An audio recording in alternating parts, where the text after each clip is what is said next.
Aber ich würde sagen, ich bin fertig. Ich möchte nach Hause. Es gab einige Gelegenheiten, das meine Familie nicht realisierte, bis sie mein erstes Buch las, dass ich in die Küche gehen und das Fleischermesser nehmen würde und hebe mein kleines Hemd.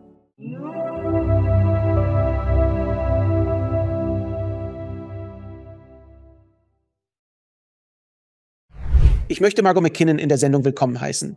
Wie geht es dir, Margot? Hallo Alex, schön dich kennenzulernen. Es freut mich, Sie kennenzulernen. Gespannt auf unser Gespräch. Ihr interessantes Leben, gelinde gesagt.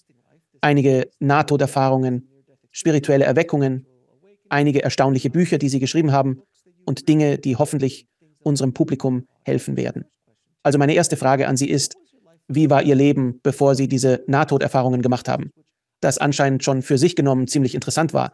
Nun, danke, dass Sie das sagen.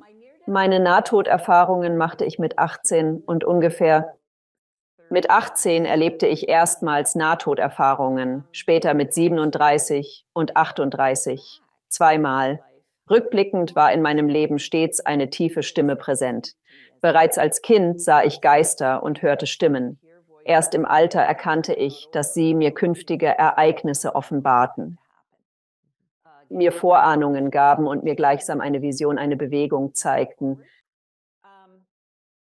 Wisse, ich sage immer, das allererste Mal, als ich diese Stimme hörte, war ich ungefähr 4 Jahre alt. Und wir hatten dieses Haus am Strand in Cocoa Beach, Florida, als wir noch kleine Kinder waren. Also ich war am Surfen. Okay, also ich war etwa 3 oder 4 Jahre alt und ich surfte und ich fiel von meinem Surfbrett. Und wegen meiner Größe. Ich bin gestürzt, aber Wellen brachen über mir. Ich hatte keine Kraft, mich zu wehren. Die Strömung zog mich zurück ins Meer. Ich wurde herumgewirbelt, fast ertrank ich. Und ich konnte meine Eltern sehen. Das Wasser reichte ihnen gerade mal bis zu den Knien, aber bei mir war es wie bis hier oben. Und ich ertrank. Und dann hörte ich plötzlich diese Stimme, die sagte, es war immer diese tiefe Stimme, mit der nächsten Welle, die heranrollt, lass dich hinunterdrücken. Dann grabe deine Zehen in den Sand und stoß dich zurück ans Ufer. Und lass die Welle dich zurück ans Ufer tragen. Ich erreichte das Ufer. Es funktionierte wirklich. Und mit zusammengekniffenem Gesicht sah ich zu meinem Elternteil. Hast du nicht bemerkt, dass ich fast ertrunken bin? Doch dann wurde mir bewusst, dass seine Stimme stets da war, um mich zu schützen. Und jetzt, auch wenn ich mich ertrinkend fühle, wie im übertragenen Sinne sage ich nein, einfach grabe deine Zehen ein und lass es dich ans Ufer tragen. Kämpfe nicht dagegen. Lass es dich einfach ans Ufer leiten. Wolltest du etwas sagen? Ich wollte dich fragen. Als du jünger warst, war die Vorstellung von Geistern und Stimmen, die zu dir sprechen, einfach Teil deines Daseins. Es war nicht einmal seltsam. Du dachtest, dass das jeder macht. Schon früh, oder? Ja, das begann tatsächlich erst mit 16. Alex. Oh, wow. Das habe ich herausgefunden, weil ich sehr fürsorgliche Eltern hatte und es auch Teil unserer Familienkultur ist. Mein Onkel, er durchstreift die Waffenkammer in Kingston, Ontario und er fiel im Zweiten Weltkrieg und spukt jetzt in der Waffenkammer. Viele behaupten, ihn gesehen zu haben. Als Teenager in der Oberstufe sah ich ihn auch. Das ist allerdings eine andere Geschichte. Er wurde sogar in der Zeitung erwähnt. Meine Großmutter sah ebenfalls einen Geist, der kam, um ihr seinen Tod mitzuteilen. In Frankreich. Es gehört zu unserer Familienkultur. Einige von uns haben das einfach in sich. Meine Eltern waren sehr verständnisvoll. Meine mütterliche Großmutter und mein Vater, ein Ingenieur, waren skeptischer, aber er blieb aufgeschlossen. Mein Vater war unglaublich und meine Mutter extrem unterstützend. Sie half mir enorm. So erlangte ich meinen Doktortitel. Von Oxford zur Idee eines Modells, das Spiritualität in die öffentliche Bildung integriert. In meiner Forschung, meiner Literaturübersicht, wenn es um Kinder geht, wie wichtig es ist, ihre Erfahrungen nicht zu ignorieren, denn diese Erfahrung ist für sie realer als alles Physische und Greifbare. So Kinder wachsen auf, ohne echtes von Falschem zu kennen. Es ist also wichtig, es ihrem Kind nicht unbedingt zu erklären, sondern viele Fragen zu stellen. Und während wir voranschreiten, erzähle ich gerne einige Geschichten aus der Zeit, als ich meine eigenen Kinder großgezogen habe. Weil meine Kinder, es zeigt sich jetzt auch bei ihnen. Sie sind zwar erwachsen, aber es hat sich auch bei ihnen gezeigt. Doch wenn wir zu dieser Kindheitserfahrung von mir zurückkehren, jetzt bin ich 4 Jahre alt und lebe in Quebec-Stadt. Ich bin Kanadier und habe mich in Quebec-Stadt niedergelassen. Ich bringe meine Puppe Michael ins Bett. Seine Wiege ist im Wohnzimmer. Mit etwa 4 Jahren decke ich ihn zu und höre plötzlich aus dem Nichts in der Dunkelheit eine Stimme. Du sollst Lehrerin werden. Und mein kleines Ich sagte, okay, ich werde es. Und ich wurde Gymnasiallehrerin. Und ich konnte sehen, dass einige der Schüler wirklich zu kämpfen hatten. Sie hatten spirituelle Erfahrungen, aber es gab keinen Raum in unserem Schulsystem für sie, dies zu verstehen, ihre gemachten Erfahrungen. Ich tat es, da ich Englischlehrerin an einer Schule war und wir darüber sprachen. Sie wissen, dass Hamlet den Geist seines Vaters sieht. Wir würden normalerweise im Klassenzimmer darüber sprechen, aber unweigerlich, die Schüler würden fragen, ob wir solche Gespräche führen dürfen. Ich finde das traurig, Alex. Es ist so. Es ist wirklich traurig, dass Kinder, die über solche Dinge nachdenken, sich fragen, wo sie die Möglichkeit haben, sie zu erforschen. Wie erhalten sie die nötigen Werkzeuge? Sendungen wie deine geben den Menschen diese Werkzeuge, um ihre eigene spirituelle Lebenserfahrung zu navigieren. Deshalb schätze und wertschätze ich sehr, was du machst. Herzlichen Dank. Schon als kleines Kind hörte ich diese Stimme und wusste, dass ich ein Geist war, gefangen in einem Körper. Und ich lag auf meinem Bett, mein kleines Ich, und war wie ein ätherisches Kind, so leicht, als könnte der Wind mich fortwehen. Da lag ich und sprach. Ich redete mit der Geisterwelt und fragte, wie lange muss ich das noch tun? Für immer, war die Antwort. So ist es eben. Atmen. Wann darf ich nach Hause gehen? Wann darf ich nach Hause gehen? Wie lange muss ich hier bleiben? Wenn ich Ihre Sendung höre und wir von Nahtoderfahrungen sprechen, denken Menschen an Heimkehr. Schon als Kind wusste ich, dass dies nicht mein Zuhause ist. Mein wahres Zuhause war woanders. Wann darf ich dorthin zurück? Das ist recht ätherisch für ein Kind, damit wir weitermachen können. Und ich erinnere mich, ich war so 8, spielte im Wohnzimmer und hörte ein Geräusch. Brustkrebs ist 6-jährig. Oh, du vermisst deine Mama. Ich dachte, ich würde mit 36 an Brustkrebs sterben.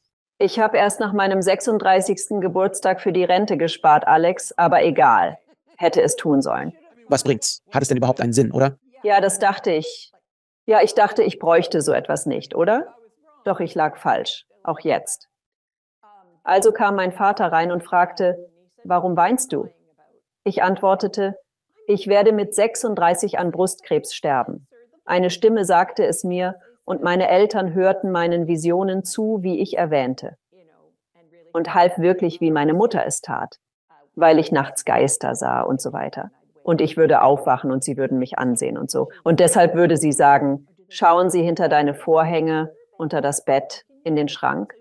Wir machen eine gründliche Durchsuchung. Ich sagte, das Problem ist, sie kommen, wenn alle schlafen. Aber wie auch immer.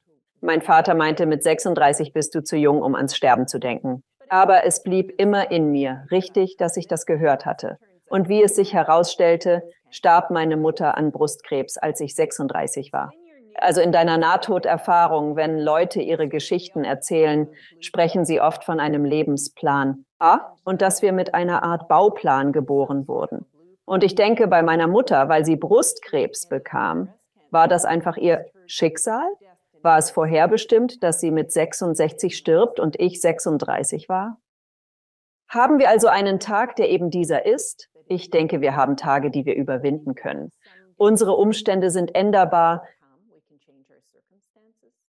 Was ist deine Meinung dazu? Nach meinem Verständnis und aus vielen Gesprächen, die ich geführt habe, geht hervor, dass wir mehrere Auswege haben. Wir haben mehrere Wege, um zu gehen oder zu bleiben. Viele sind Nahtoderfahrungen. Hier kommen sie ins Spiel. Ich denke, okay, das ist ein Ausweg. Willst du gehen? Du kannst. Oder entscheidest du dich zurückzukehren, ist das auch möglich. Es liegt an dir. Es gibt also solche Auswege auf unserem Weg. Offensichtlich sind es manchmal harte Auswege, bei denen du keine Wahl hast. Zumindest keine Wahl bei dieser Sache. Es ist einfach das Ende der Vereinbarung, wenn man so will. Aber ja, es gibt mehrere Auswege, wieder einmal, manchmal für unterschiedliche Seelen, je nach Plan. Es hängt alles davon ab, was die Seele in diesem Leben erreichen möchte. Das ist meine Erfahrung. Ob es nun darum geht, in 12 Monaten, in 12 Minuten oder in 120 Jahren zu kommen und zu gehen. Es hängt wirklich davon ab, was die Seele zu erreichen versucht, sei es in ihrem eigenen Inneren oder im Dienste der Menschen in ihrem Umfeld. Und das bestärkt irgendwie meine Vorstellung, die ich aus den zahlreichen Gesprächen, die ich über dieses Thema geführt habe, gezogen habe. Ich stimme zu, denn als ich an der weiterführenden Schule lehrte, ich hatte tatsächlich einige Schüler, weil sie mir wirklich vertrauten, und ich nahm das an, weil das Universum, Gott, der Schöpfer, die Einheit, mir sagte, ich sollte Lehrer sein. Ich nahm das sehr ernst. Ich wusste, dass ich eine Art Werkzeug war, und ich nahm es wirklich ernst. Aber es gab auch einige Kinder, die wollten einen Ausweg. Sie wollten nach Hause gehen. Also versuchte ich, mit ihnen darüber zu sprechen. Nun, lassen Sie mich Ihnen das fragen, denn das ist sehr interessant. Wir waren alle Kinder. Wir waren alle Teenager, du warst ein bisschen anders. Du hattest ein bisschen mehr Wissen und Verständnis als die meisten. Aber ich verstehe diese Gedanken, denn wenn man ein Jugendlicher ist, wenn man Teenager ist, kann das eine schreckliche Zeit sein. Es kann wirklich einfach nur eine schreckliche Zeit sein. Der Körper verändert sich. Man weiß wirklich nicht, was vor sich geht. Das Ego beginnt so richtig die Kontrolle zu übernehmen und es passieren viele Dinge in dieser Lebensphase. Wenn man nicht die richtige Führung oder die richtigen Personen um sich hat, wird es schwierig. Und selbst mit den richtigen Leuten um sich herum ist es hart, da durchzubrechen. Diese Lebensphase. Aber ich verstehe das. Ich glaube wirklich daran.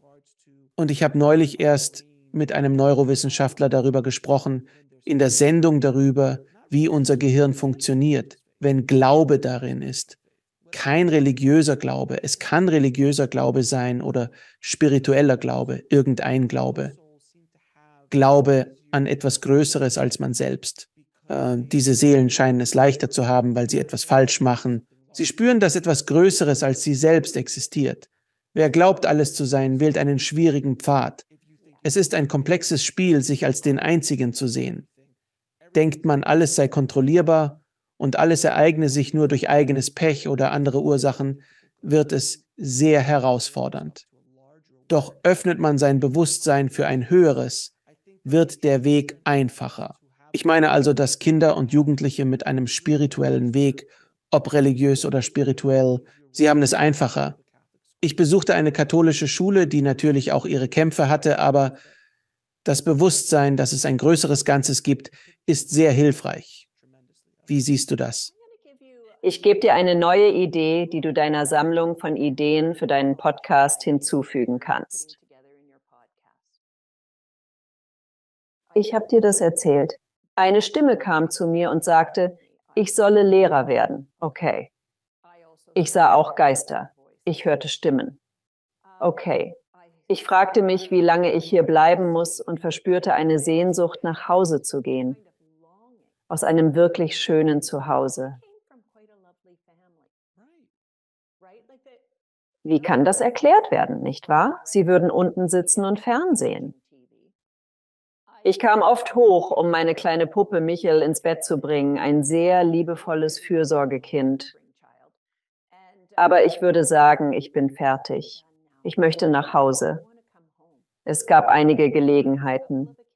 dass ich glaube, ich in die Küche ging, das Fleischermesser herausnahm, ohne dass meine Familie es bemerkte, bis sie mein erstes Buch las.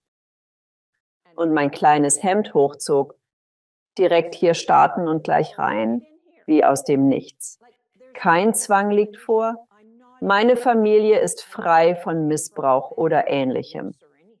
Und ich habe das Messer dort oben und dann höre ich diese Stimme, leg das zurück, du sollst Lehrer werden. Ich bin überzeugt, das Universum hat mir meinen Lebenszweck gezeigt, um mich hier zu behalten. Ohne das, Alex, wäre ich nicht hier, genau wie du sagst. Wenn ich diese Stimme nicht hätte, wäre ich schon längst weg. Du bist ein besonderer Fall, denn schon früh warst du stark mit dem Geistigen verbunden, wie es auch bei Kindern oft ist.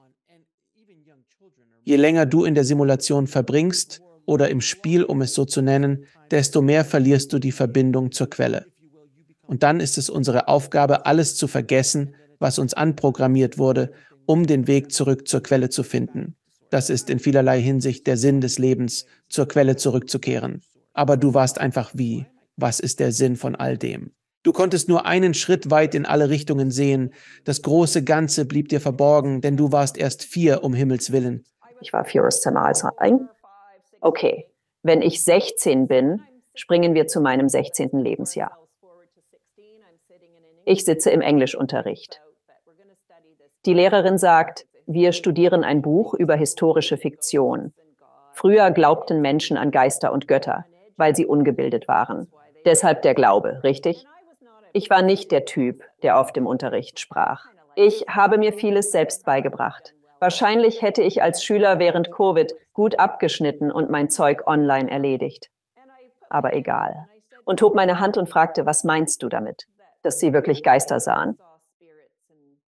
Und hatten Visionen und vieles mehr, weil sie ungebildet waren. Geister sind real. Siehst du sie nicht? Sie sind überall, weil meine Welt aussah wie eine Cocktailparty, als wäre ich ein Kind, das lernen musste.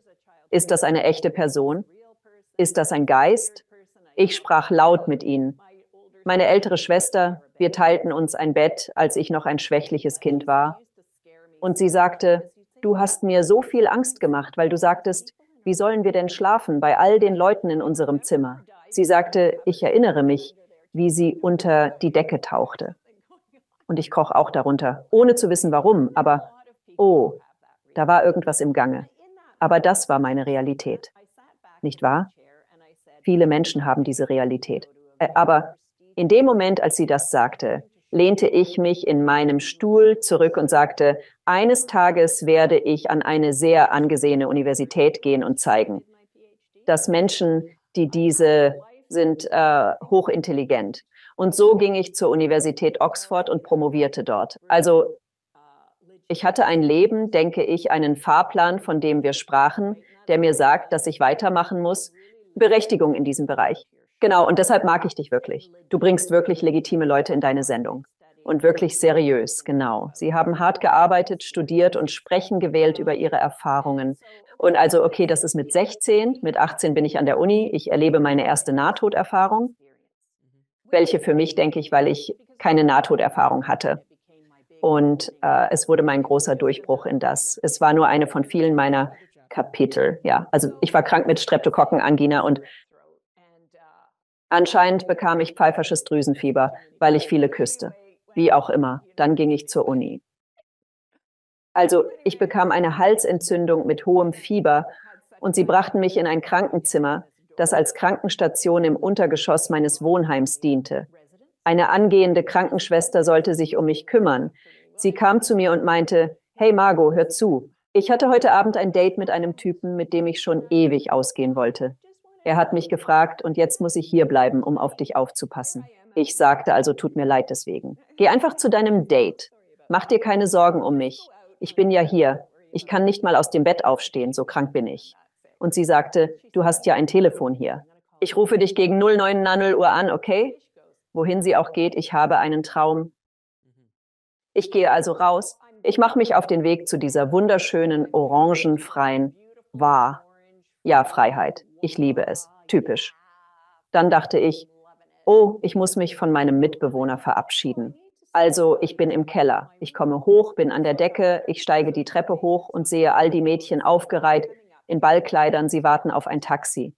Also ich bin an der Decke und schaue runter, sage, oh, ihr seht alle wunderschön aus. Ihr seid unterwegs, irgendwohin. Und dann schaut mich dieses eine Mädchen an und ich mache einen kleinen Purzelbaum in der Luft und sage, du hast deinen ersten Geist gesehen. Und dann kam ich, ging hoch und durch die Tür und mein Mitbewohner war nicht da. Also sagte ich, tut mir leid, ich muss los. Dann erwachte ich und kurz darauf kam die Krankenschwester. Sie kam von ihrem Date zurück und meinte, ich hätte nicht geantwortet, obwohl sie mehrmals angerufen hatte. Sie dachte, mir wäre etwas zugestoßen. Ich fragte, ob die Mädchen ausgehen wollten. Ja, zum Ball im Militärkolleg heute Abend, sagte sie. Ich erwiderte, ich hätte sie gesehen. Unmöglich, entgegnete sie, denn du kannst nicht mal aufstehen. Also das war mein erstes Mal. Das klingt eher wie eine außerkörperliche Erfahrung als wie eine Nahtoderfahrung. Oder ist es eine Art Kombination, ein bisschen von beidem? In Ordnung, ich habe also Ihre Sendung gesehen und ich höre mir auch die Berichte über Nahtoderfahrungen in anderen Sendungen an. Ich erinnere mich kaum an Träume, vielleicht 3 jährlich, doch ich lausche den Nahtoderfahrungen von Menschen fasziniert. Das ist mein Traum. Das war mein Traum. Und weißt du, man kommt hier an und soll eigentlich seinen Bauplan vergessen haben. Jetzt wird es klar, das sind meine Träume. Ich gehe rüber. Ich gehe in meinen Träumen in die andere Dimension. Jetzt, nachdem ich das aus deiner Sendung gelernt habe, danke Alex. Ich beginne meine Träume zu studieren, denn normalerweise sind sie beim Aufwachen vergessen, doch sie ähneln sich sehr. So hatte ich diesen einen Traum. Interessanterweise waren die Vorhänge in meinem Krankenzimmer orange, also wechselte ich zum orangenen Licht. Ich hatte immer wieder diesen Traum, als ich in Cocoa Beach, Florida lebte, dass ich im Wasser war und wie ein Fisch war und ich konnte das Wasser atmen. Und jemand erzählte von seiner Nahtoderfahrung, dass er im Wasser war und atmen konnte. Und ich dachte, das war mein wiederkehrender Traum. Genau das. Ich glaube, ich erlebe diese. Ich wechsle in meinen Träumen in die andere Dimension. Das werde ich jetzt erforschen. Also gehen wir zu Ihrem zweiten Nahtoderlebnis? In Ordnung, wir gehen jetzt hierher. Ich war bei einer indigenen Zeremonie. Ich möchte nicht auf die Zeremonie eingehen, denn wir sollen nicht über diese Zeremonien sprechen. Aber ja, ich hatte dort drinnen eine Erfahrung. Also gut, ich bin drin. Es ist wie eine Fastenzeremonie. Ich bin am 3. Tag. Kein Essen oder Wasser, also bin ich da. Und plötzlich falle ich einfach um. Und es war so. Mein Geist stieg direkt auf. Und ich spürte es. Ich stieg auf und sah das rein weiße Licht. Und dann kam meine Mutter herunter. Und meine Mutter hatte dieses Lächeln, weil sie 2 Jahre zuvor den Brustkrebs besiegt hatte. Sie hatte dieses Lächeln, das so ging, und ihr Lächeln war so. Und sie war dort. Ich konnte auch andere Geister sehen, grau schimmernd auf ihrem Weg nach oben. Ich war ebenfalls aufsteigend und traf so meine Mutter. Und sie sagte, ich liebe es, dich zu sehen, doch komm nicht weiter als hier. Und da war ich so. Und weißt du, typisch eben. Aber ich hatte Kinder, kleine Kinder. Ich musste wieder runterkommen. Aber die Erfahrung von dieser absoluten, bedingungslosen Liebe, Freude und Freiheit. Und dann sagte meine Freundin, Margot. So ruft man übrigens einen Geist zurück. Wenn sie so gehen, rufst du einfach ihren Namen ganz fest so. Und die Chancen stehen gut, dass ihr Geist zurückkommt. Sie und ich gingen genau wie das. Und dann habe ich mich so umgeschaut. Ich musste einfach, oh ja, wer bin ich? Ich bin ein Mensch.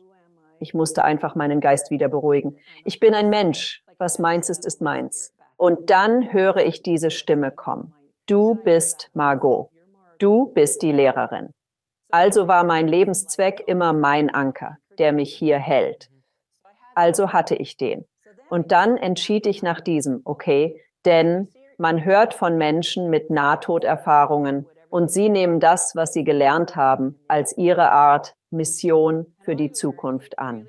Ich habe gelernt, es zeigte mir wahre, bedingungslose Liebe und Friedfertigkeit. Ich beschloss, mein Leben auf diesen Pfeilern zu errichten, um bedingungslose Liebe und Friedfertigkeit. Also werde ich zurück in mein Klassenzimmer gehen.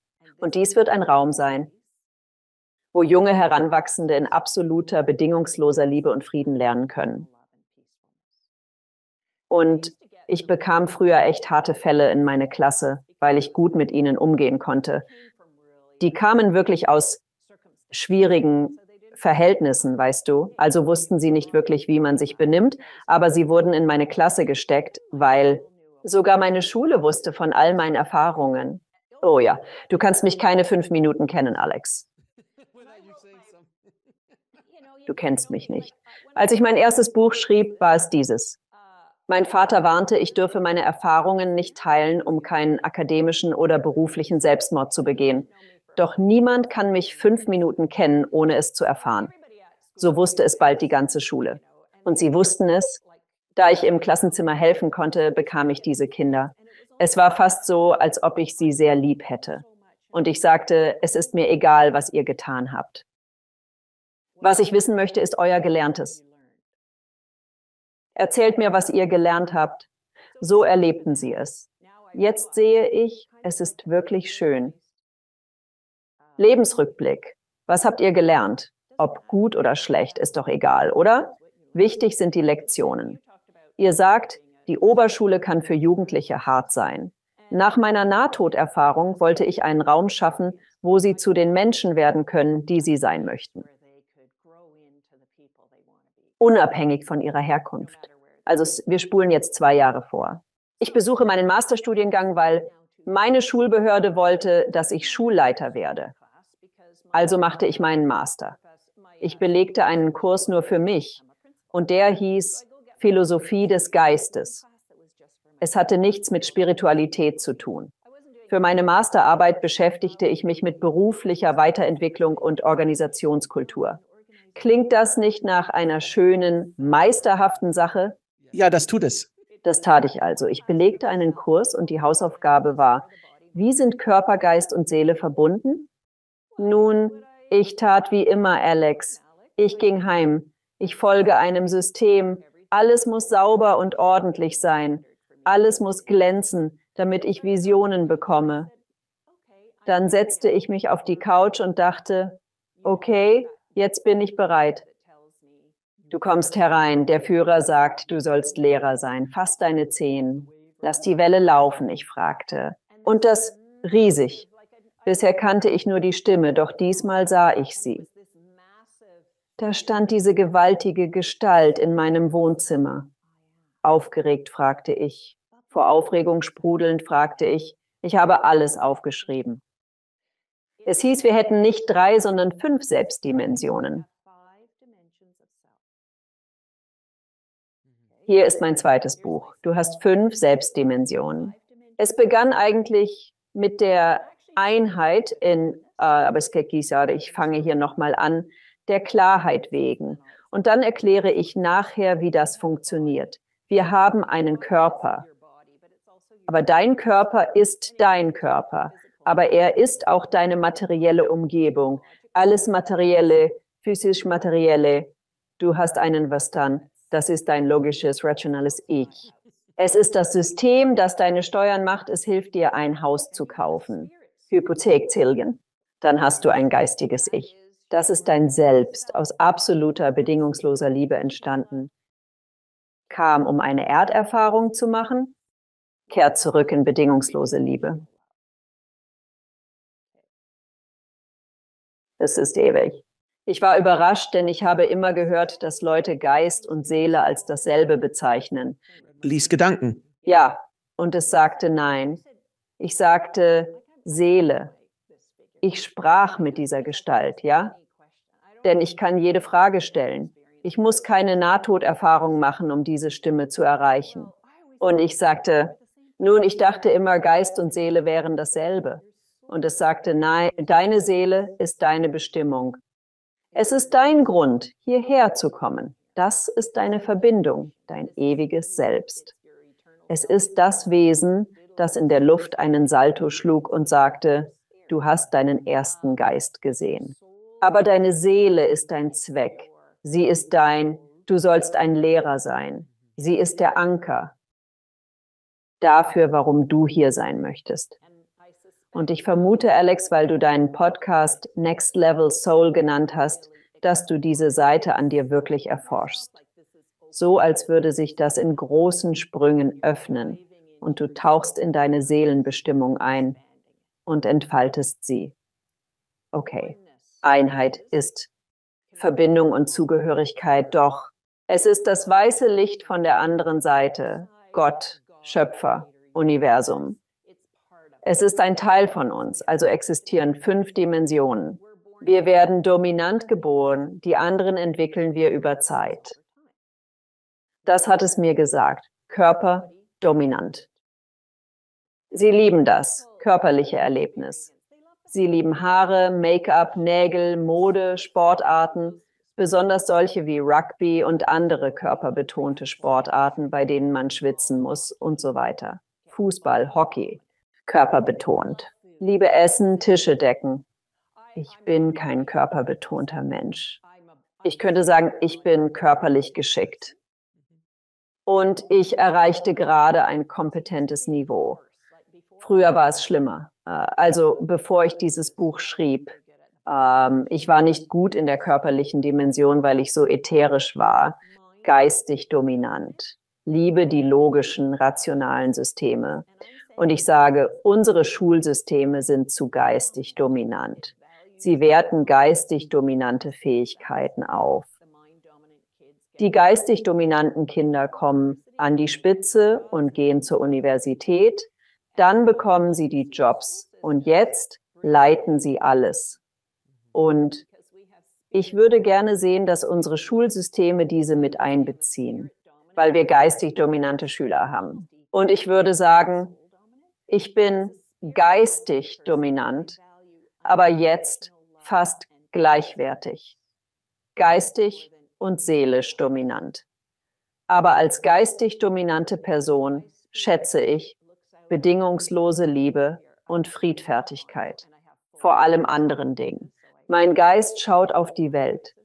Von meinem Apartmentkomplex aus habe ich einen kompletten Stadtblick, sehe alle großen Hochhäuser und lebe in einer Stadt, die von Öl und Gas lebt. Also, meine Augen blicken hinaus auf eine Welt, die unnötig rau und schroff ist. Es müsste nicht so sein. Jetzt wird mir klar, dass ich darum als Kind immer heim wollte. Ich möchte zurückkehren, wo es freundlich war und wir geliebt wurden. Menschen mit dominantem Geist erinnern sich an jene Liebe, Alex.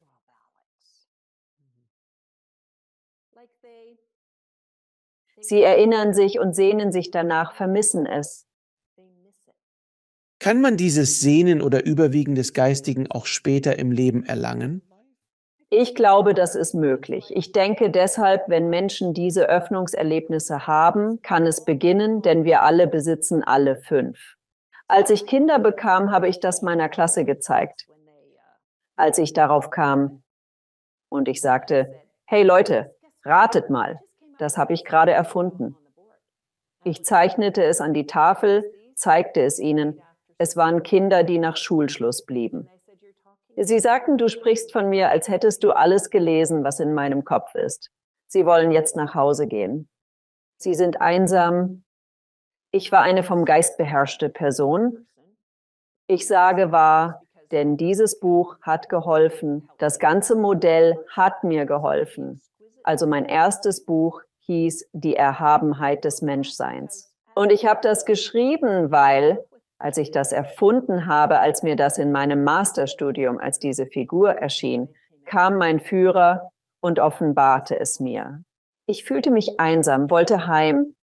Ich erinnere mich, wie ich meine Schwester in Stowe, Vermont, besuchte. Wir waren zum Wandern dort, was sie liebte. Körperlich bin ich nicht so veranlagt, das zu genießen, doch ich begleitete sie, da sie körperlich überlegen ist. Sie lag auf der Couch, zugedeckt in unserem gemieteten Haus und trank Tee aus einer fremden Tasse. Weißt du, und sie lügt. Sie sagt, Margot, erzähl mir von deinem Leben. Wie läuft's? Erzähl mir alles. Ich sitze, Alex, berühre kaum den Stuhl, weil ich denke, wie kann sie so bequem sein unter jemand anderes? Afghanen trinkt aus jemand anderes Tasse. Menschen mit dominanter Ausstrahlung sind so empfindlich. Sie sind durchlässig und spüren alles. Wessen Lippen vorher an diesem Glas waren, wessen Körper unter dieser Decke lag. Sie können es spüren. Und ich berührte den Stuhl kaum und ich sah sie an und ich dachte, ich kenne den Unterschied zwischen dir und mir. Du fühlst dich überall zu Hause und ich nirgends. Deshalb habe ich beschlossen, die Kostbarkeit meines Lebens zu finden und die Erde zu meinem Zuhause zu machen. Und genau das habe ich getan. Jetzt bin ich so begeistert davon, dass ich meine ganze Wohnung weiß gestrichen habe, damit sie zu meiner Nahtoderfahrung passt, in der ich ins Weiße gegangen bin. Ich habe mein Zuhause zu einem Ort der bedingungslosen Liebe und des Friedens gemacht. Mein Klassenzimmer ist ebenso ein Raum der Liebe und Ruhe, wo Menschen ihr wahres Selbst entfalten und Schüler das Leben gestalten können, das sie innerlich anstreben. Nun, erlauben Sie mir, Ihnen diese Frage zu stellen. Wie schaffen Sie es, diese 5 dominanten Persönlichkeitsprofile auszugleichen? Denn wir alle besitzen sie. Und in diesem Erlebnis als Simulationsspieler, wir müssen uns mit allen 5 auseinandersetzen. Selbst wenn du das höchste spirituelle Wesen bist, aufgestiegene Meister oder bald aufgestiegene Meister, musst du immer noch mit Körper und Geist umgehen. Mit dem Ego anders als du und ich. Wir alle müssen damit umgehen. Das sind die Spielregeln. Also, wie balancierst du sie aus? Lass mich nur noch die Seele abschließen, einfach diese hier durchgehen und dann kommen wir darauf zu sprechen. Also, von ihrer Seele beherrschte Menschen kannten ihren Zweck früh, wie ich mit 4 Jahren meinen erkannte. Seelendominierte Menschen, deshalb reagiere ich auf Stress wie von einer Seele beherrscht. Und damit meine ich wirklich, ich will jetzt heimgehen. Meine Seele bindet mich hier. Meine Seele zieht mich zurück. Also immer, wenn ich das Gefühl habe, ich möchte jetzt nach Hause gehen. Es gefällt mir hier nicht, es ist rau und unangenehm. Ich gehe hierhin. Ich sage, ich bin nicht körperbetont, doch alle 2 Tage laufe ich etwa 6,4 Kilometer und stemme Gewichte, damit ich durchtrainiert und so bin. Aber will ich in einem körperbetonten Spiel wie Rugby mitspielen? Basketball? Nein. Warum? Weil es unhöflich ist. Jemandem den Ball zu nehmen, während er spielt, ist unhöflich. Das passt nicht zu meinem Wertesystem. Hier sind wir. Sie zu tackeln ist unhöflich. Natürlich ist das verständlich. Also, die Sache ist, dass wir in einer Kultur landen. Ich habe das Lehrern präsentiert, weil ich das oft Lehrern beibringe, damit sie die Kinder in ihren Klassen erkennen können. Man sieht, welche Kinder körperlich dominant sind. Man sieht, welche geistig dominant sind. Siehst du diese Kinder? Und worauf man wirklich achten sollte bei diesen Kindern, wenn man das bemerkt, ist, dass ihr Blick leer wird, wie tote Augen. Denn dann ist ihr Geist weg. Er ist verschwunden. Wie bringt man diesen Geist wieder in sie zurück? Also achtete ich stets darauf in meinem Klassenzimmer. Und dann verstand ich es. Die Kinder kannten dieses Modell, also ging ich zu einem Jungen. Er trug seine Kapuze, hatte Ohrstöpsel drin. Ein blasser, ätherischer Junge. Eines Tages setzte ich mich zu ihm und fragte, hey, wohin gehst du, wenn du genug von uns hast? Und er sah mich einfach an und zum ersten Mal leuchteten seine Augen. Und er sagte, ich baue Skateparks. Ich sagte, wirklich? Okay. Und holte ein Notizbuch für ihn. Okay. Erhältst du manchmal Formeln? Siehst du Bilder davon, wie es aussieht? Ja, das tue ich. Gut, tragen wir das in das Notizbuch ein. Und ich fragte, wie sieht dein Zeitplan aus? Hast du Physikunterricht? Denn das ist notwendig für die Rampen. Hast du auch Mathematik, speziell Analysis? Um all das zu verstehen, hast du technisches Zeichnen gelernt? Deine Zeichnungen müssen schön sein. Plötzlich war seine Ausbildung wichtig und ich sagte, du musst nicht fliehen. Weil sie vor der Welt der Geister fliehen müssen, Alex. Stimmt's? Ein anderes Wort dafür wäre Tagträumen. Ich sehe das anders, denn ich denke, dass dein Geist die Fähigkeit hat, auszutreten. sei es im Moment des Todes, wie bei einer Nahtoderfahrung, oder sogar jetzt, in diesem Augenblick. Ja, sicher. Aber wenn ich sage, wann erinnere ich mich? Einfach Tagträumen oder anderswohin gehen. Im Unterricht, weil ich die Schule hasste, sie in der Oberstufe verabscheute, sie im Studium liebte, sie in der Oberstufe verabscheute, weil ich keinen Bezug dazu sah. Ich wäre im Land der Filme, denn das war mein Weg, das Filme machen. Also lebte ich ständig an diesem Ort und zog los, um Dinge in Bezug auf die Geschichte und Ähnliches zu ergründen. Und das war einfach der Ort, an den es mich zog. Ich würde die beiden Wörter austauschen. Kartoffel, ach Kartoffel. Aber das ist eigentlich egal. Es spielt eigentlich keine Rolle. Aber sie gehen woanders hin. Sie gehen irgendwo hin. Ja, du gehst woanders hin. Du bist woanders. Ich denke, jeder hat irgendwann einmal in einem Raum gesessen. Die Augen werden leer und jemand fragt, hey, wo warst du gerade? Und so befand ich mich gerade an einem viel besseren Ort als jetzt. Ich weiß, genau. Aber das ist es, was für mich zählt, ist, dass, wenn mein Geist an Orte reist, sehen mich die Menschen dort. Also ich erinnere mich, ich hatte einen Freund, der durch Mexiko gereist ist. Und das war, bevor es Handys gab. Und ich glaube nicht einmal, dass er heute ein Handy hätte. Selbst jetzt nicht, denn er war nicht so einer. Er mochte es, in der Wildnis unterwegs zu sein, und er fuhr durch Mexiko. Jedenfalls fragte ich mich, wie es ihm geht. Also schickte ich meine Seele auf die Reise und fand ihn in seinem Auto. Und dann sagte ich so, hey, wie geht's dir? 2 Tage später fand er dann eine Telefonzelle und meinte, du hast mir einen Schrecken eingejagt. Ich fuhr so dahin, Staub wirbelte auf und dann höre ich das. Wie geht's dir? Ich schaue hin und da sitzt du, mitten auf der Rückbank meines Autos. Also ja, ich schicke wirklich meinen Geist an Orte und die Leute sehen mich dort. Ich besitze einige Erzählungen. Astralreisen, wie geht es? Ja, genau. Sie können mich sehen, damit mein Geist herauskommt und verschiedene Orte besuchen kann. Ich lehrte meinen Sohn dies, nachdem er von einem Auto angefahren wurde, eine Zwangsstörung entwickelte und große Todesangst bekam. Und ich habe ihm gezeigt, wie man seinen Geist herausnimmt, weil er sich Sorgen um mich machte, dass ich sterben könnte. Und ich sagte, nimm einfach deinen Geist heraus. Geh in mich hinein und schau durch meine Augen, dann siehst du, wo ich bin. Das habe ich ihm beigebracht und er kann es jetzt auch. Okay. Aber wenn wir Geistdominanz, Seelendominanz und Einheit betrachten, genau dieser Sohn, von dem ich rede, hat mir viel über Einheit beigebracht. Und ich erzähle Ihnen, wie er das gemacht hat. Und ich brachte ihn ins Bett und er war so ein süßer kleiner Kerl. Also brachte ich ihn ins Bett und er sagte, weißt du, Mama, bevor ich geboren wurde, habe ich mit Gott gesprochen. Und ich sagte wirklich, wie sieht denn Gott aus? Er sieht weiß aus? Sieht weiß aus, aber weißt du, man spricht mit Gott. Und das war vor meiner Nahtoderfahrung. Meine zweite, es sieht weiß aus, aber weißt du, es ist Gott.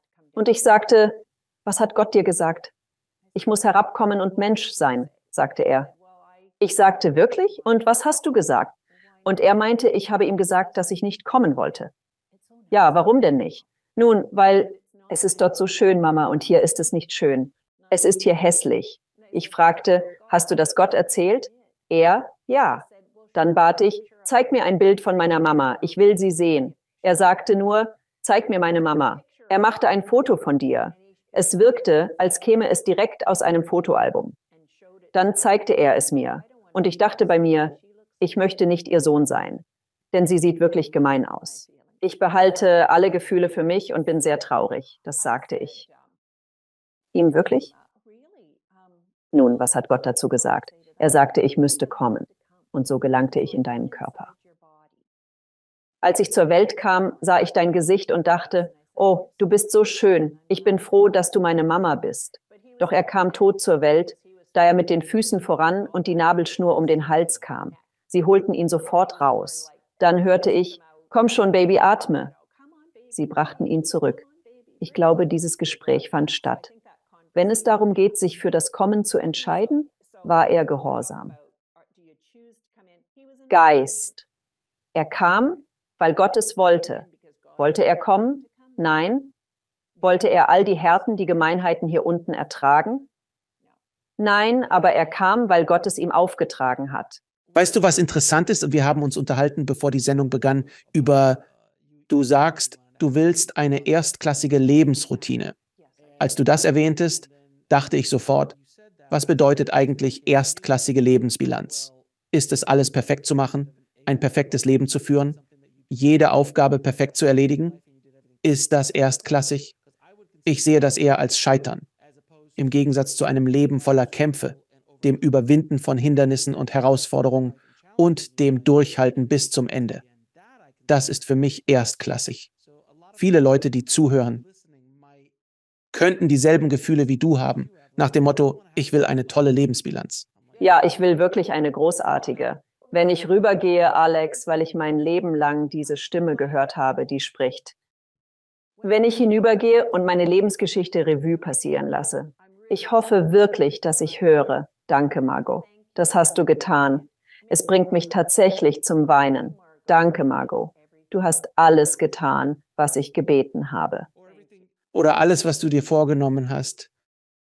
Nun, mir wurde gesagt, ich solle Lehrer werden. Ich hatte einen coolen Job, als ich an der Uni war, wo ich habe in einem Hotel gearbeitet, um viel Geld für die Uni zu verdienen. Sie meinten, oh, wir stecken dich ins Hotelmanagement, schicken dich überall hin. Konnte nicht. Ich sagte, ich versprach, um 4 Lehrer zu werden. Nun, das war deine Prüfung. Das war wohl meine Prüfung. Ja, ich betrachte alles als solche. Nun gut, manche sagen, es gebe keine Prüfungen. Doch wir erhalten Herausforderungen. Aber dieses Kind von mir hier, es hat mir viel über Einheit beigebracht, denn als er mir das sagte, dachte ich muss wirklich eine Schule schaffen. Einen Ort, einen Bildungsraum, in dem Kinder wachsen und das Leben führen können, für das ihr Geist hierher gekommen ist. Ist das nicht der Zweck von Schule? Das sollte es zumindest sein. Nun, wir sind alle in einer großen Schule, der Erdschule. Wir sind gesetzlich verpflichtet, diese Schule zu besuchen. Mein Sohn ist jetzt so 7. Also nehme ich ihn zu meinen 3 Kindern. Wir sind in einem Museum. Tja, er hatte sich in Buddha verliebt. Mit 7, da war er hier. Da ist er, genau da. Er posiert überall wie Buddha. Wunderschön. Er ist 7. Also wirklich. Wir sind in einem Museum, ich sehe ihn, er sitzt genau in der Buddha-Pose vor dem Buddha. Und die anderen Kinder sagen, Mama, sollen wir ihn holen? Nein, nein, lasst ihn nur. Mein Sohn heißt auch Alex. Lasst ihn einfach dort. Wenn er fertig ist, kann er aufholen. Wir warten hier. Er hat aufgeholt und ich fragte, Alex, wie war deine Erfahrung mit Buddha? Er sagte, Mama, um etwas zu verstehen, muss man es werden. Er ist 7. Er ist 7. Das ist unfassbar. Also das ist Einssein. Etwas auf einer tiefen Ebene zu verstehen. Genau das ist es. Ja, ja, ja. Also wenn wir uns das nochmal anschauen. Die Stimme gab mir das Modell. Was geschieht bei Stress? Stellen Sie sich vor, wir sind gestresst. Wie reagieren körperdominante Personen darauf? Einkaufen, vielleicht Steroide essen. Das alles. Plastische Chirurgie. Nutzt eine ganze Branche die Angst körperbewusster Menschen vor dem Altern aus? All der Materialismus hier. Was machen kopflastige Menschen, die ein sehr systematisches, strukturiertes, logisches Leben führen, wenn sie gestresst sind? Mein System funktioniert nicht. Oder vielleicht stirbt Ihr Partner und Sie hatten eine Vorstellung von Ihrem Ruhestand, Ihrem ganzen Alter. Und jetzt ist alles verändert, nicht wahr? Aber Sie können, denn Sie alle müssen wieder in das System integriert werden. Und einige von Ihnen laufen herum und bezeichnen andere als Idioten. Schau dir nur all die Idioten auf der Straße an. Überall Idioten. Eine Freundin von mir hat genau das getan, als wir im Auto unterwegs waren. Sie nannte jeden einen Idioten. Und schließlich sah sie mich an. Ich wette, du denkst, ich bin gestresst. Irgendwie schon. Nicht jeder ist ein Idiot. Es geht darum, beim Thema Ausgleich zu erkennen, und das ist wesentlich, wann du aus dem Gleichgewicht bist. Begib dich in eine Dimension. Also, ich bringe Menschen dazu, die ihre Seelendimension öffnen wollen, weil sie jetzt in Rente sind. Ihre ganz auf den Verstand ausgerichtete Karriereexistenz ist vorbei. Wohin also als nächstes? Hierher. Einige von Ihnen sind hier. Sie möchten erforschen, welches Leben Ihr Geist leben wollte. Diese Karriere hat mir von Anfang an nie gefallen. Sie möchten also erforschen, welches Leben ihr Geist leben möchte. Diese Leute hier, die spirituell dominant sind, und sie waren im Filmgeschäft, wir können sehen, einige wirklich spirituell dominante Schauspieler. Einige ganz bestimmt. Schauspielerei ist in mancher Hinsicht wirklich ein großartiger Raum für sie. Denn sie haben ein Drehbuch. Sie haben Markierungen, wo sie stehen müssen. Und wenn sie fertig sind, können sie den Geist dieser Figur in sich aufnehmen und sich von ihm leiten lassen. Aber es ist auch wirklich schwierig für sie, wenn sie den Geist, den sie verkörpern, nicht loslassen können. Es war eine Freude, mit Oscar-Gewinnern zu arbeiten und viele dieser talentierten Künstler zu treffen. Es ist faszinierend, denn du liegst richtig. Ich sprach mit Rockstars, Filmstars und anderen Künstlern. Die großen Schriftsteller und so weiter. Die Großen verstehen, dass sie ein Gefäß sind. Sie verstehen es. Es gibt Begabte, die im Körper und Geist verweilen könnten, weil sie mit dieser frechen Gabe gesegnet sind, dass sie es später entdecken würden. Doch die Großen, wie Meryl Streep, bei denen man jedes Mal, wenn man sie eine Rolle spielen sieht, einfach spürt, wie sie die Figur einzigartig verkörpern. Oder Daniel Day-Lewis, Meister tiefgründiger Darstellungskunst. Sie sind zweifellos Geist und könnte man sagen seelendominant. Das darf man so sehen. Und sie haben es gesagt. Ich kenne Oscar-prämierte Autoren, die behaupten, sie schreiben einfach drauf los, blicken zurück, lesen und denken, wow, das war gut. Wer hat das verfasst? Ich glaube, wir alle haben etwas davon. In unserem Leben hoffentlich manchmal. Aber auch mit Athleten, mit denen ich sprach, wenn sie im Flow sind. Sie sind körperdominant als Athleten. Wenn sie sich jedoch geistig verbinden, während sie körperdominant sind in dieser Zone, denken sie nicht mehr, sondern handeln.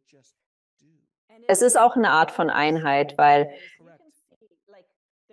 wenn Sie einen Geiger sehen und jetzt sind Sie völlig wie in einer anderen Welt. Sie gehen auf in der Einheit dieser totalen Verbindung zum Instrument. Die wirklich großartigen Basketballspieler, sie befinden sich in diesem Fluss der Einheit, lesen Gedanken, wissen, wo der Korb ist, wo jeder Spieler steht und deshalb entwickeln sie wirklich ihre Einheit. Wird ihnen helfen, sich zu verbessern, egal wo im Leben sie stehen. Wie machen Sie das bitte? Entschuldigung? Wie machen Sie das bitte? Nun, ich habe beim Laufen und auf meiner Strecke übt jeden Morgen jemand Klavier. Und man hört, dass es eine geistig dominante Person ist, die spielt. Denn es ist wirklich ziemlich... Sie wissen, dass Sie die Noten beobachten müssen. Es ist so. Sie sollten sich entspannen und atmen und in die Einheit eintauchen. Ich lehrte meine Schüler, dies in ihren Texten anzuwenden. Also, wenn nötig. Denn manche Kinder kamen zu mir und sie wussten nicht, wie man schreibt. Und ich sagte, gut, okay, ich möchte, dass du dir jetzt dieses Wort ansiehst, wie die Frage. Und es wäre immer irgendein Wort wie funktioniert Angst? Es wäre immer eine große philosophische Frage. Und ich würde sagen, okay, was ich möchte, ist, dass du dich in deinem Stuhl zurücklehnst und die Augen schließt. Und ich möchte, dass du das Wort Angst siehst. Und dann möchte ich, dass du die allerersten Bilder siehst, wie in einem Film. Was siehst du? Welche unserer Geschichten passt am besten zu deinem Anblick? Schreibe auf, welcher Film in deinem Kopf läuft. Das ist dein Aufsatzanfang. Die Kinder hatten herausragende Noten in diesen großen landesweiten Prüfungen, die ich nicht korrigieren musste. Denn sie waren alle standardisiert, aber früher war das anders. Und die Leute sagten immer, es ist so lustig, weil man eine Reihe von Schülern von einem Lehrer sieht. Und die skizzieren alle, machen Mindmaps und so weiter. Und dann schaust du in deine Reihe und deine Schüler öffnen ihr Heft. Und dann sitzen sie da, ganz so, als würden sie meditieren. Meditieren, um die Antwort zu finden. Denn ich zeigte ihnen, wie man eine Vision entwickelt, um eine frische, lebendige Antwort zu erhalten. Es ist eine erlernbare Fähigkeit. Ich wollte nur sagen, dass dies vielleicht nicht viele Zuhörer verstehen, aber jeder erlebt das. Natürlich, wie bereits erwähnt, kann jeder Basketball spielen. Man nimmt den Ball und wirft ihn hoch. Doch nicht jeder ist Michael Jordan. Einige haben mehr Talent in diesem Sport, aber wir alle können es versuchen und uns steigern. In dieser Technik, dieser Idee, weil ich gelernt habe, wie es geht. Selbst meditieren und bestimmte Dinge zulassen. Der Name der Show kam mir in einer Meditation. Ich bat darum. Ich sagte, ich brauche einen Namen für diese Show. Ich hatte 3 Wochen Zeit, sie zu organisieren, weil mir Marschbefehle erteilt wurden. Und ich dachte, okay, ich brauche einen Namen. In der Meditation kam er plötzlich in meinen Kopf und ich prüfte nach. Niemand anders hatte diesen Namen, niemand verwendete ihn. Perfekt. Er erschien wie aus dem Nichts. Aber du hast diese Fähigkeiten erlernt, das ist nicht mein Werk. Ich bin nicht wie du in einer wunderbaren, unterstützenden Familie aufgewachsen und geistig geformt worden. Nein, das war ich nicht. Mein Weg war länger und härter. Und das, worüber ich schnell sprechen wollte, ist The 5 Profiles. Einige Dinge hast du viel früher als andere erkannt, weil das dein Weg ist. Für mich. Meine wahre Bestimmung fand ich erst als wirklich wahrscheinlich vor etwa 5 Jahren. Also war das der Moment, als ich meinen Zweck entdeckte und fand. Und ich verstand den wirklichen Sinn dahinter. Alles fügte sich einfach zusammen. Und dann begannen auch alle anderen Dinge um mich herum Sinn zu ergeben. Und als ich an diesen Seelenort gelangte, dachte ich, oh, okay, ich verstehe es jetzt. All die Kämpfe, all die Schwierigkeiten, all die langen Wege, die ich gegangen bin, um an diesen Ort zu gelangen, waren alle dafür vorgesehen, mich genau zu diesem Zeitpunkt hierher zu führen. Nicht vor 5 Jahren, nicht vor 10 Jahren und auch nicht in 10 Jahren. Dies ist der Moment, in dem du es in deinem Leben lernen musstest. Und alles begann sich zu öffnen. Also für die Zuhörer, fühlt euch nicht als Versager, wenn ihr es noch nicht herausgefunden habt. Jeder Weg ist völlig anders. Aber wenn du das hier hörst, du bist bereits auf dem Weg, denn du stellst die Fragen. Nun, wir alle gehören zu derselben Seelengruppe und haben ein Interesse an solchen Dingen, nicht wahr? Die Herrschaft des Verstandes könnte uns überhören und denken, das sei alles Unsinn. Stimmt's? Meiner kam so herein und es gibt vieles, was ich nicht kann, wie etwa Karten lesen. Oh, ich ebenso wenig. Nein, jemand hat mir gesagt, und das war erst vor ein paar Jahren, ich habe eine Karte gezeichnet, wie man irgendwo hinkommt, und sie meinten, also hier oben ist Norden. Und ich so, wie meinst du das? Na, das muss Norden sein, weil du es oben hingezeichnet hast. Oh nein. Du kommst aus meiner Wohnung und biegst links ab. Das muss dann wohl Norden sein. Ich weiß es nicht. Einige Dinge, die sind irgendwie von dieser Welt, sind echt verblüffend. Und ich bin so ätherisch, weißt du, ich versuche einen Deckel von einem Glas zu bekommen oder so, und dann kommt jemand Körperdominantes vorbei und macht einfach. Ich denke mir, wie hast du das gemacht? Ich falle auf Eis. Hier ist es ziemlich eisig, im März, mit dem Tauwetter und allem. Ich muss wirklich vorsichtig sein, weil ich geistdominant bin. Ich falle hin, während du diese körperdominanten Leute siehst, wie sie einfach durch das Eis stapfen und sie rutschen nicht aus.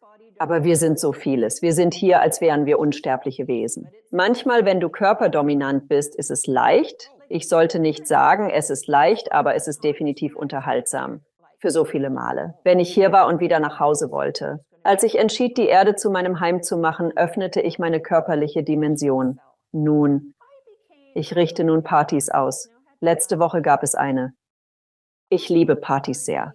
Ich genieße all das Essen, die Kerzen und die Blumen.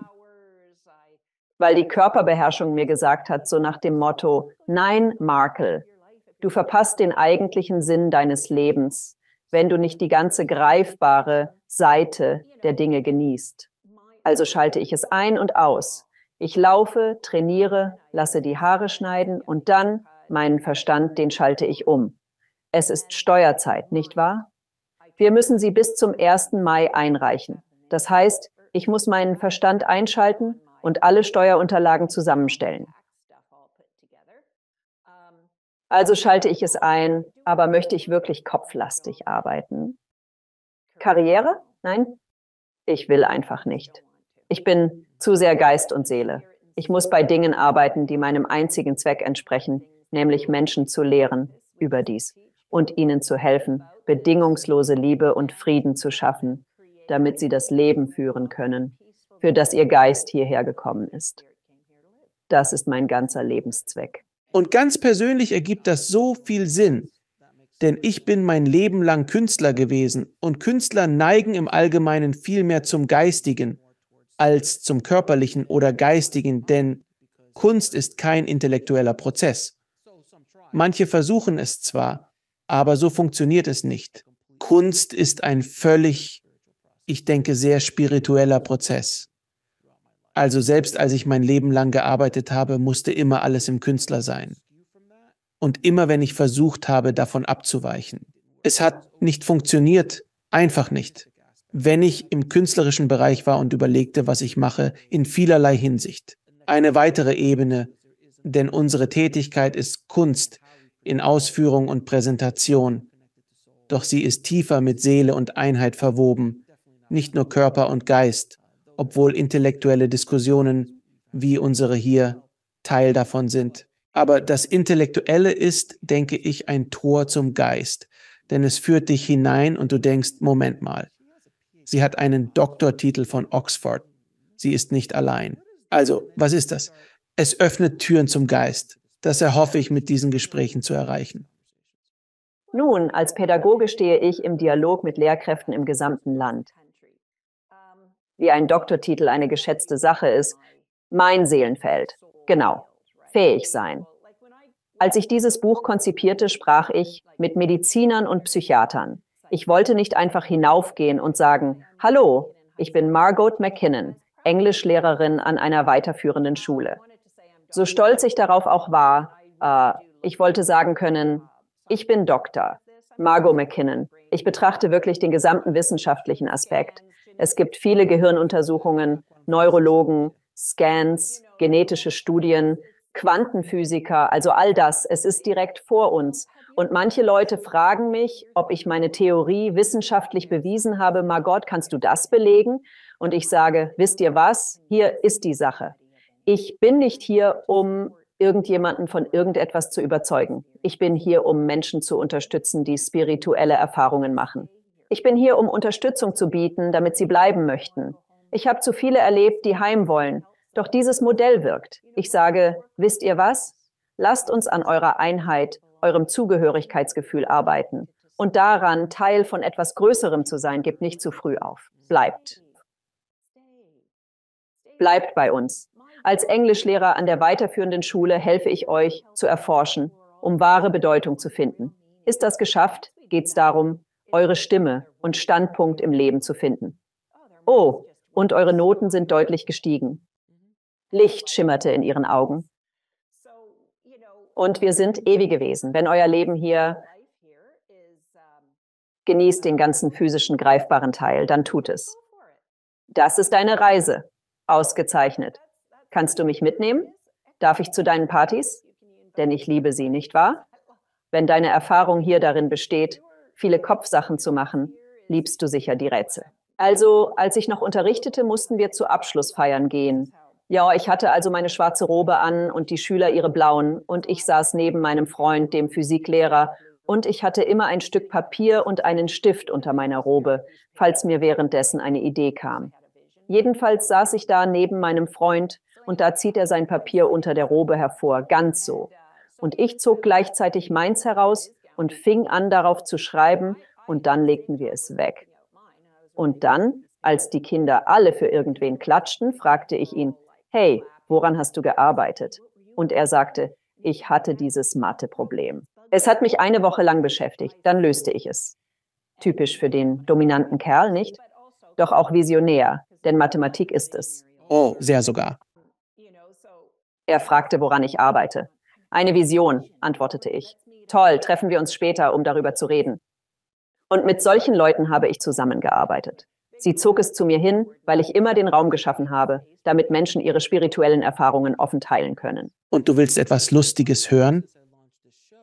Seitdem ich diese Show gestartet habe, passiert mir das. Denn Start to Leute, die mich finden, entweder durch die Show oder da draußen in der Welt, die sind dann so, können wir über Simulationstheorie sprechen und darüber, dass wir alle in dieser Simulation sind und was das spirituell bedeutet und all das. Und Leute aus Hollywood rufen mich an und sie werden, weißt du, können wir einfach über diese Folge sprechen, die du gemacht hast? Denn ich kann öffentlich nichts dazu sagen, was ich dich eigentlich fragen wollte. Wie findest du den Mut, in unserer heutigen westlichen Welt spirituell zu sein? Denn in anderen Ländern ist das viel akzeptierter wie in Indien und anderen Gegenden. Das gehört einfach zur Kultur. Aber bei uns ist das nicht so und heutzutage sogar noch schlimmer. Also das Wort Gott ist ein Reizwort, um Himmels Willen. Jetzt müssen die Leute Universum oder Quelle sagen, was ja in Ordnung ist, nenn es wie du willst. Aber ich hatte große Angst, das Wort Geist in dieser Show zu sagen, gerade deswegen. Ende der Karriere. Karriereknick. Wie sollte man damit umgehen, wenn andere Personen mithören? Okay, zuallererst bei Vorstellungsgesprächen für Lehrerstellen, um einen Job zu finden. Warum wollten Sie Lehrer werden? Okay. Begannen Sie sofort mit dem Riesen aus Ihrer Vision? Ja, ich habe tatsächlich gesagt, dass ich schon immer Lehrer werden wollte. Aber ich war in Oxford und mein Betreuer, ich sagte zu ihm, stellen Sie sich vor, Sie wären ich in einem Vorstellungsgespräch. Warum haben Sie? Soll ich da etwa sitzen und sagen, ich habe diese Stimme gehört, die zu mir sagte, Sie sind wie, ich würde den Job nie bekommen, oder? Aber bis zum Ende der Oberstufe durchgehend, weil es mir so in Fleisch und Blut übergegangen ist. Alex, was hätte ich denn tun sollen? Ich kenne es gar nicht anders. Ich weiß einfach nichts anderes. Es war also immer ganz natürlich für mich. Und dann, alle meine Freunde aus der Schulzeit wussten es, meine Uni-Freunde, jeder, mit dem ich gearbeitet habe, wusste es. Und so wurde ich eben diese Person, die, meine Tür steht offen, du kannst mit mir über alles reden. Aber wie steht's um jemanden, der nicht so viel Glück wie du hatte, der in dieser Hinsicht einen anderen Weg ging, der sich so fühlt? Diese Sendung hört und mehr Spiritualität in seinem Leben haben möchte und vielleicht sogar darüber sprechen will, anstatt nur diese Sendung zu hören. Also ich würde sagen, halt durch, denn um unterstützende Freunde zu finden, brauchst du eigentlich nur einen einzigen Freund. Aber Freunde zu haben, Meetup-Gruppen zu finden, Podcasts wie deinen zu hören, das wird alles immer normaler. Und ich habe ja auch einen Bruder und zwei Schwestern, nicht wahr? Also, mein Bruder ist Ingenieur. Ich weiß nicht, ob er den Podcast sieht, aber wie auch immer, er ging in Rente und aus dem Ingenieurwesen. Und jetzt rate mal, er erschließt all diese Seite, weil er die Zeit hat, nicht wahr, um all diese Seite zu erschließen. Und dann ruft er mich an. Er wohnt in Toronto. Er ruft mich an, um Gespräche zu führen. Ich glaube, ich hatte gerade eine Vision. Klingt das nach einer Vision für dich? Ein Ingenieur, nicht weniger als ein Ingenieur. Und ich liebe das wirklich, nicht wahr? Ich bin, wer ich bin. Ohne Reue. Ich versuche nicht. Ich will niemanden überzeugen. Wenn du mich magst, super. Wenn nicht, dann verbringe keine Zeit mit mir. Das ist okay für mich. Ich komme klar. Mein Vater meinte, es wäre beruflicher Selbstmord, so zu handeln. Und als ich ihm das erste Exemplar meines Buches schickte und er es in Händen hielt und er hat es gelesen und sagte, ich bin so froh, dass du nicht auf mich gehört hast. Ich auch. Es nicht zu schreiben, denn es hat so vielen Menschen geholfen. Nicht jeder wird dich mögen. Ich meine, das ist einfach so. Welchen Beruf sie ausüben. Meine Schüler fragten mich oft, ob ich keine Angst hätte, dass vielleicht jemand kommt und mich verhaftet, weil ich sie ihre Argot-Geschichten hier erzählen lasse. Und ich sagte, oh, ihr werdet mich auf der Titelseite der Zeitung sehen, mit Handschellen an den Händen. Ja. Wollt ihr wissen, warum ich verhaftet werde? Weil wir über die großen Fragen der menschlichen Erfahrung gesprochen haben. Und darum geht es in der Literatur. Margot, es war ein so wunderbares Gespräch mit dir. Ich werde dir ein paar Fragen stellen, die ich all meinen Gästen stelle. Was ist deine Definition von einem erfüllten Leben? Ein erfülltes Leben, teilweise. Ich will ein Plus auf meinem Zeugnis am jüngsten Tag. Also Lehrerin sein. Ja. Und ich möchte wirklich, dass Gott stolz auf mich ist und dankbar und sagt, danke Margot, du hast dich eingesetzt, Opfer gebracht. Das schätze ich. Ein erfülltes Leben bedeutet wirklich, alle meine 5 Dimensionen zu nutzen. Ich liebe es, morgens aufzuwachen, um einen friedlichen, schönen Tag zu erleben, an dem ich mein ideales Leben führen kann.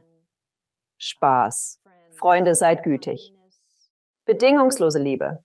Wie definierst du Gott? Diese gewaltige Kraft der Einheit, das verbindet uns alle. Wie mein Sohn sagte, um etwas zu verstehen, musst du es selbst werden. Diese Einheit verbindet uns alle. Wir sind miteinander verwandt. Und was ist der eigentliche Sinn des Lebens? Du hast es vorhin genau getroffen, als du unsere Lektionen erwähntest. Nimm alles als eine Lektion. Heute Abend habe ich eine Sitzung, bei der es ziemlich hitzig werden wird. Und ich bin sozusagen der Vorsitzende des Vorstands. Und ich weiß, dass es hitzig werden wird. Und ich praktiziere eine Meditation des weißen Lichts, manchmal 2,5 Stunden am Morgen und 1 Stunde vor dem Schlafengehen. Und ich sage zur Kraft der Einheit, dem Schöpfergott, danke, dass du mir diese Gelegenheit gebracht hast. Um zu üben, eine schwierige Situation gut meistern. Also bei allem, bei jedem Konflikt, den ich habe, sage ich, danke, dass du mir eine weitere Chance zum Üben gibst. Also, was war die Frage? Mein Zweck oder mein ultimativer Lebenszweck? Der ultimative Zweck ist, sich dieser Lektionen bewusst zu sein, die man erhält und dankbar dafür zu sein, dass man sie jedes Mal besser meistert. Wo können Leute mehr über dich und deine hervorragende Arbeit erfahren? Sie können meine Webseite besuchen, die lautet www.demargalmkinnon.com. DRMARGOT McKinnon. Sie können gerne meine Meetup-Gruppe besuchen, wo wir monatlich zusammenkommen, um das Universum zu befragen. Alles, was ich wissen möchte, frage ich das Universum. So bilden wir eine Gruppe, die sich trifft, um dies zu tun. Wir stellen eine Frage, über die wir dann einen Monat lang nachdenken. Ich finde meine Antworten und monatlich teilen wir diese in einer Zusammenkunft. Das ist unser Vorgehen. Ich leite auch Webinare und mein Buch kann direkt über die Webseite bestellt werden. Haben Sie eine abschließende Botschaft fürs Publikum? Wenn Sie jemanden kennen, der kämpft, nur weil er Mensch ist, wenn Sie einfach Ihre Hand halten und ihnen eine Kopie besorgen und sagen, einfach Ihre Hand halten wird das Leben besser, wenn Sie verstehen, dass es Erhabenheit gibt, hier zu bleiben.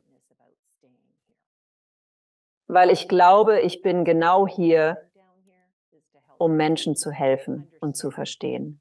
Ein wunderbarer Ort zum Leben.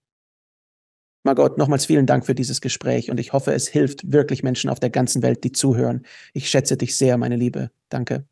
Danke, Alex. Bis dann. Danke fürs Zuschauen. Klicken Sie unten auf ein Video, um fortzufahren und vergessen Sie nicht zu abonnieren.